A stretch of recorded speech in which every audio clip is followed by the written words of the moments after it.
We're in trances, going off to different places, different planets. Watch your aura pass me by, losing balance. What if we run out of time and second chances?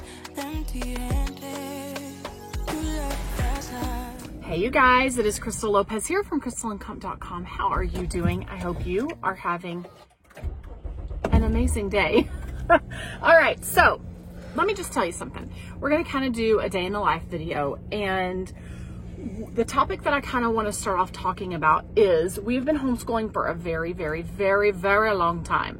My kids that are seniors in high school, they did not start homeschooling until they were six and a half almost. So we actually did an extra year of Mother's Day out, and then we got started on homeschooling. I think I've shared all that before, so there should be a video somewhere with more information about that. All right, so at home we have 5 kids ranging in age now from 18 down to, Jack, you are 7.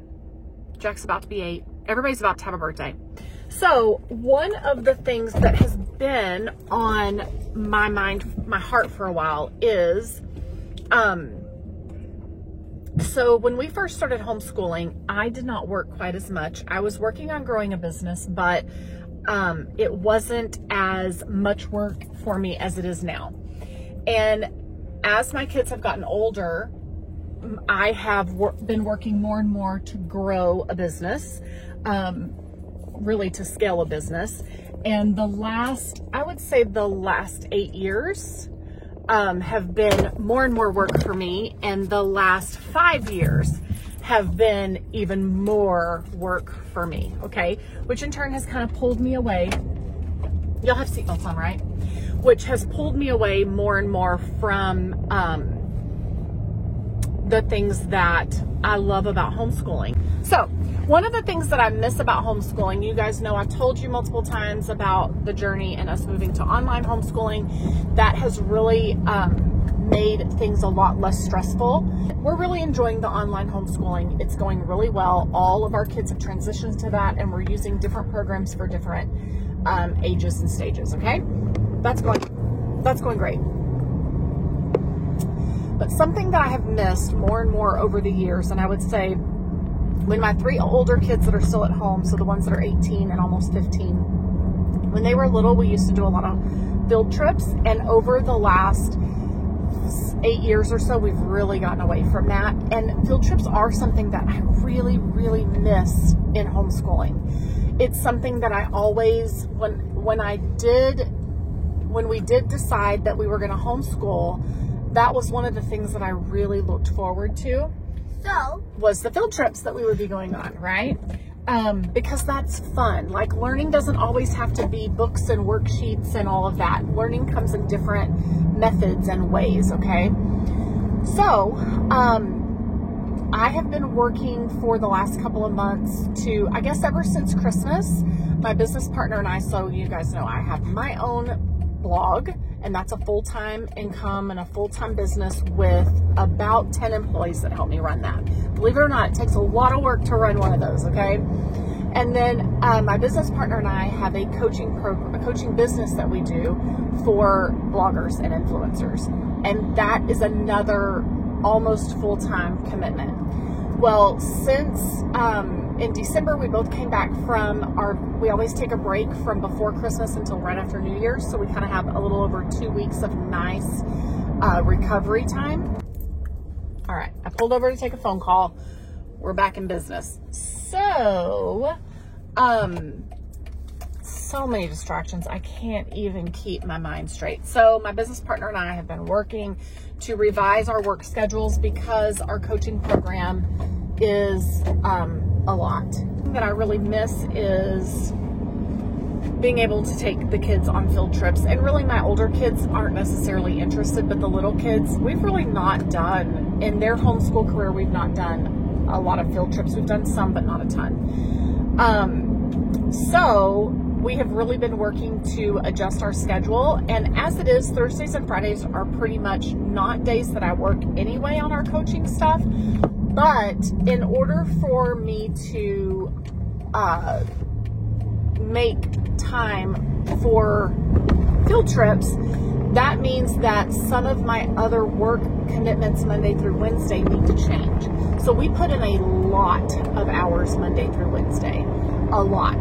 Like, my work day starts, for me, early is 7 o'clock in the morning. My work day starts about 7 o'clock in the morning. For some people, it's different. I mean, some people get up at 4 o'clock in the morning, and I'm not doing that. I'm just not. But I stay up until most days, my work day, especially Monday through Wednesday, doesn't end until about midnight. Sometimes even 1 o'clock in the morning. Yes. So now there's things that are breaking it up. Like, I'm doing dinner with my family. That's not solid work.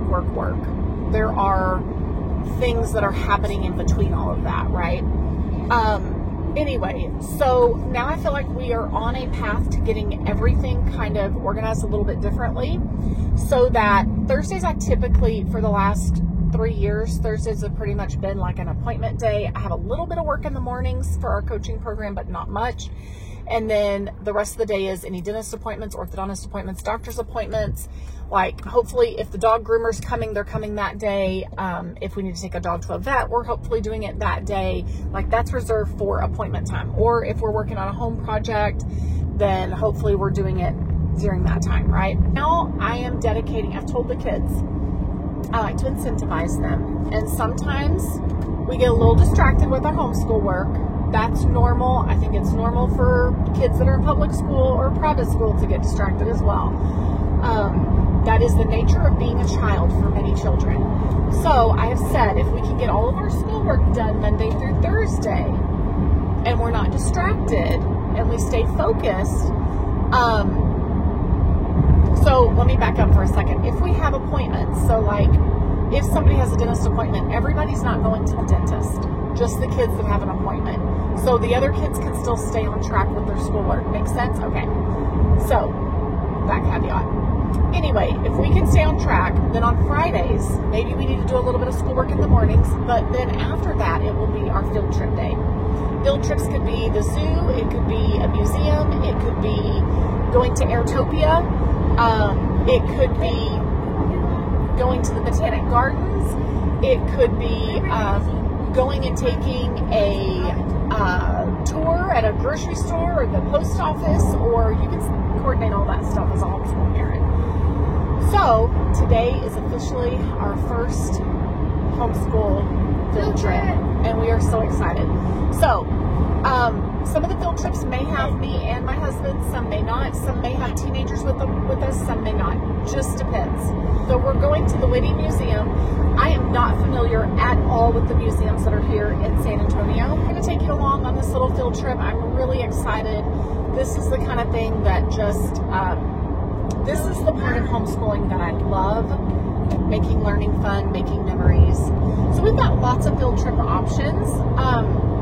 Some field trips may be going over and helping Grandma and Grandpa do stuff. That's fun too. So we've got lots of ideas. It may be going back to the Alamo again, or going to the Ripley's Believe It or Not Museum, or there are lots of different things that we can do here. So we're going downtown. Yep, some of that stuff is downtown. The Alamo's downtown. All right, so here we go. We are going to make our way to the museum. I'm really excited. I think we're going to get a membership because their exhibits change every few months. And so with a membership, like today, with us going, it would cost $40 for the three of us to go. Might as well pay $100 for an annual membership for a family, and then we can go every 2 to 3 months as the exhibits change, right? That's a good idea to me. So, and then as it warms up, like it's 64 now, but maybe next week or the next week, it would be good to go to the zoo. Yeah, Luke Henry's eager to go to the zoo. We will do that. 100% we will do that. Yay! All right. We will see you there. Bye-bye. Bye-bye. Okay, so we just got here. We're in the parking garage, but I wanted to tell you something that was on my mind that I meant to mention and I forgot. So here's the thing I want to tell you. Whether you are a homeschool parent or not, this applies. I want you to remember that setting new goals or doing new things doesn't always have to be in the form of a revolution, like a New Year's resolution. It doesn't always have to be like a New Year's resolution, or it doesn't have to be a revolution either. It doesn't have to be at the beginning of the year. Setting new goals and making, being more disciplined in areas of your life doesn't have to be something that is falling in line with the calendar or falling in line with the way that things are marketed to us, right? So here it is, the beginning of March, and this goal of mine is finally becoming a reality, is finally becoming a priority, really, is what it boils down to.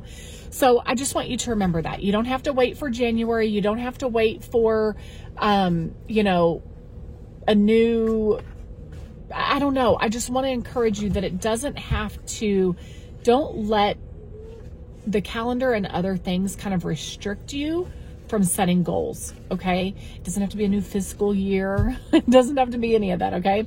All right, so we're here. We're going to go in. I'm really excited. I think we're going to have a really good time. Are y'all excited? Yeah. Yes, time for a field trip. It's fun. I mean, this whole drive here, they're on two separate sides of the second row of the minivan. Still, they find a way to touch each other with their feet and argue about, don't touch me, don't touch me. Such is life, right? All right, let's go.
So when you first go into the Whitty Museum, the core area that's like in the middle, the center, is dinosaur stuff.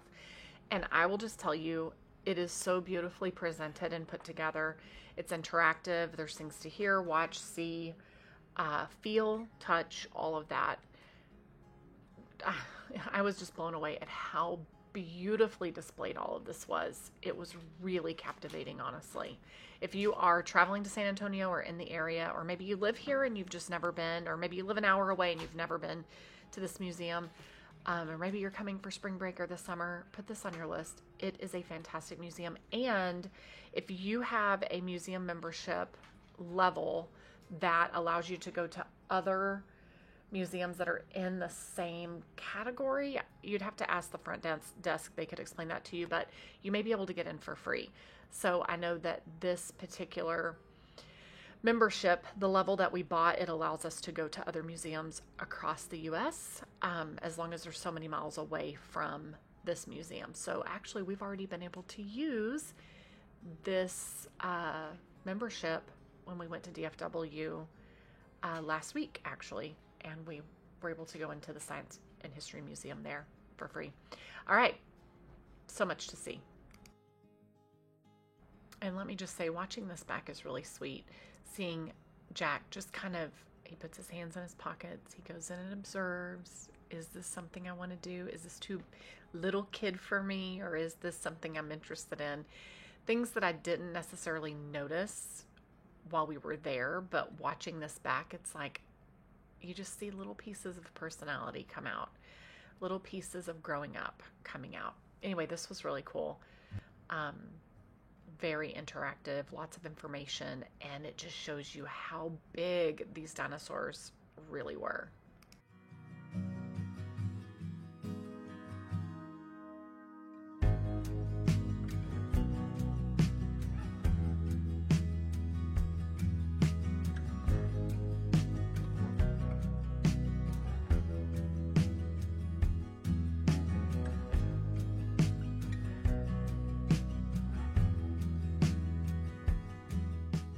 right, so this is my favorite part so far of this museum. And what they have done here is they've broken down all of the areas of Texas. So here's a quick map to show you. There's DFW, that's up north, that's North Texas. There's Waco, which is kind of considered central. Then you've got Temple, Austin, there's San Antonio. San Antonio is South Texas, but then you can go further south with Corpus and the valley area and all of that. But what they have done here is they've broken down all of the areas. Texas is huge. I say all the time, you could drive for 2 days and never get out of our state, which is an exaggeration. You could if you didn't stop driving and sleep, but there's a lot to cover here in our state.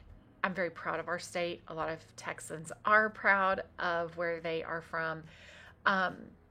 But because it's so vast and so much space, there really are lots of different things in the different areas depending on, you know, what part of Texas you're in. So I feel like we were in this area for an hour. They did a magnificent job capturing the beauty of our state and what all of the areas of our state have to offer. So there's basically these different dioramas set up that show you this is the Panhandle and this is what's here. This is the Valley and this is what's here. This is East Texas and this is what you'll find. And they make it interactive by having this water presentation here. Beautiful, beautiful, beautiful. Here's the animals, the landscape, what you're going to see there. There's the sounds in a moment, like a storm happens and it's very much like you're there in the storm. There's an area that's narrated by no other than George Strait. This is what East Texas looks like, the tall, skinny trees. Like, it's crazy that you can be in one state and things change so much from one area to the next.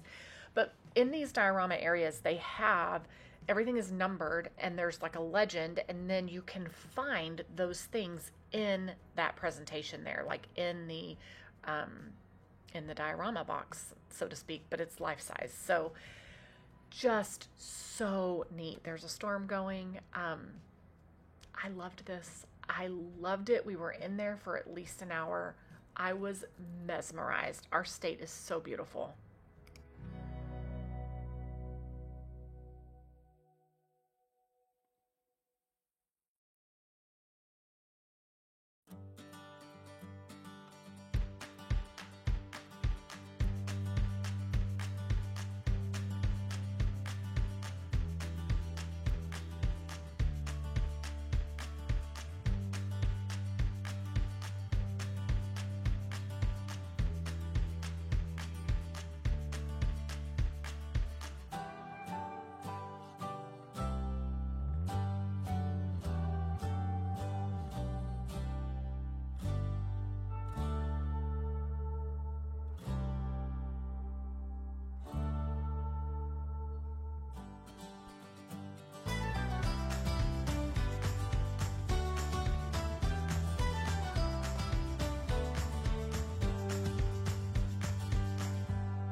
So we ventured upstairs, and even more beautiful history up there, just beautiful illustrations and replicas of life long ago. And this area is dedicated to the people of Pecos, and we learned lots about that.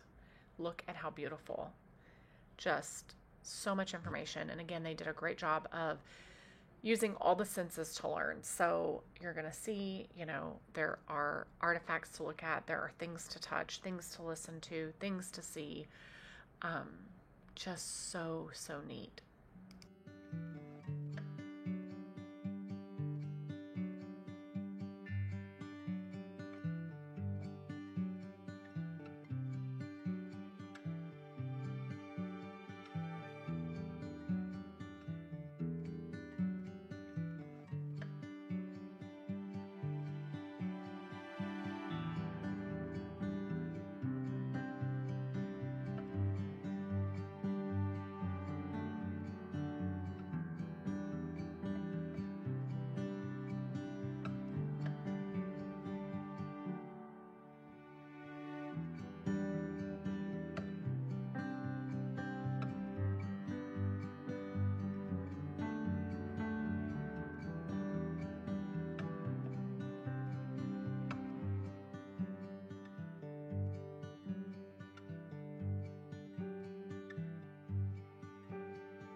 So I loved this up there on the upper level where we were learning about people of Pecos. There was a, I don't know, 5-minute movie that was put together in part by the creators of the museum and other, I guess, history specialists in the area.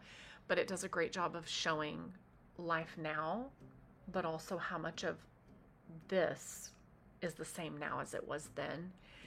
And just how rich and beautiful the state is, but the land. And one of the things that they talked about was how the same night sky that we see now is the same night sky that they saw then. And we have worries and struggles. They had worries and struggles. We are so similar, and so while being so different, so much the same while the world is ever changing. It was really, really beautiful, really beautifully done. It was nice. This is something that you should definitely, if you go to the Woody Museum, make sure that you check all of that out. So not only is this museum gorgeous on the inside, but gorgeous on the outside as well. So much. There were so many things to do. We could not do them all in one trip. So much information to cover. we ended up outside. And one of the things that I like to do is give my kids the map. And they kind of look for it when we get to the zoo or a museum or anywhere we're going. Especially Jack and Luke Henry, they're in this age right now where they want the map. So they get the map, and I want them to tell us where to go. I'm not telling us where to go. I got us here. I want you to tell me what you want to see here. And I want you to lead us there and show me how to get there. And we're going to explore, and we may take some wrong turns and we may get a little off track, but that's okay. You show me where we need to go. And there's adventure in that. There's learning in that, building confidence in that. You can find your way. We had a lot of fun. So we're actually trying to find the eatery because we decided we were going to eat lunch there. And we're trying to find it. We're a little sidetracked right now. We found this building that we want to look at and see what it's all about. But he is following this map, and he is going to find the eatery so that we can have lunch. And it's really precious to watch him go through this process. And then Luke Henry has his map, and he's like, you know, Jack, I think we're supposed to go this way. I'm not getting involved. They're going to figure this out.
So that was fun. We were here for about 3 hours and we did not see everything.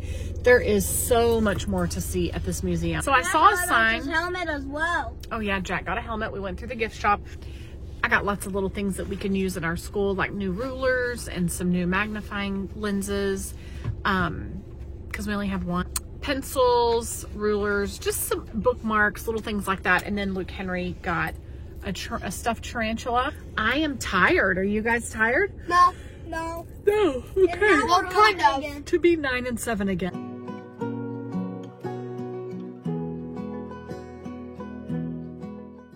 So, multiple times a year, there are different exhibits that change out inside the Whitty Museum. And right now, the Astronaut Exploring Science exhibit is at the Whitty Museum. It was not there. It had not opened yet the day that we joined and got our membership. It opened a few days later, and I was not going to go back opening day because it was going to be crazy. So we went back the next weekend and we took Matthew. Matthew is one of my teenagers that he loves science. He knows so much about science, like over my head. And here's the thing, he is passionate about science. So in turn, he has desired to learn all the science things that he can, right? That's the beauty of kind of letting them lead their education in that way, where you say, what are your gifts? Well, you say, child, stop putting your body up against the exhibit and getting the glass dirty. I addressed that, don't worry. Anyway, what I love about homeschooling is that they can take their passions and gifts and they can really expand and learn all that they want to learn about that topic. And for Matthew, it is science, and he's educating me and telling me so much as we're going through these exhibits. He loves the solar system, the planets, and he loves space. And so the astronaut element that's here, phenomenal. He was so intrigued and really enjoyed it. But I was blown away at how much he knows. You know, there's a presentation there that shows you about this asteroid, and he's like, so actually, Mom, and he just goes off into all of this information, and I'm so proud of him. That's what I want for them. What do you love to learn about? Learn everything you can about it. And I don't have to be the one to teach you that. You need to have the initiative and desire. Education is the desire to learn, right? That's what I've taught these kids. If you want to know about it and I only tell you so much, or I only know so much about it, and this book only says so much about it, if you love that topic, go find all the information that you can about it. Trust your source, know your sources, but learn everything you can. And even if you learn things that contradict each other, understand what you believe about that topic and why you believe what you believe. Be able to defend that, right? Anyway, this was a lot of fun. We had a really nice time going back and showing Matthew this museum. So here's a last little look at what we saw for the astronaut exhibit, or the space exhibit that is there. I think it's there for like another 2 months maybe. So go check it out. The weekends are definitely busier. So the beginning of this video was during the week or on a Friday. This was on a Saturday, and the crowd is completely different. So just be prepared for that. That is a space toilet, so that's fun. Anyway, all right, guys. I hope you enjoy the rest of it.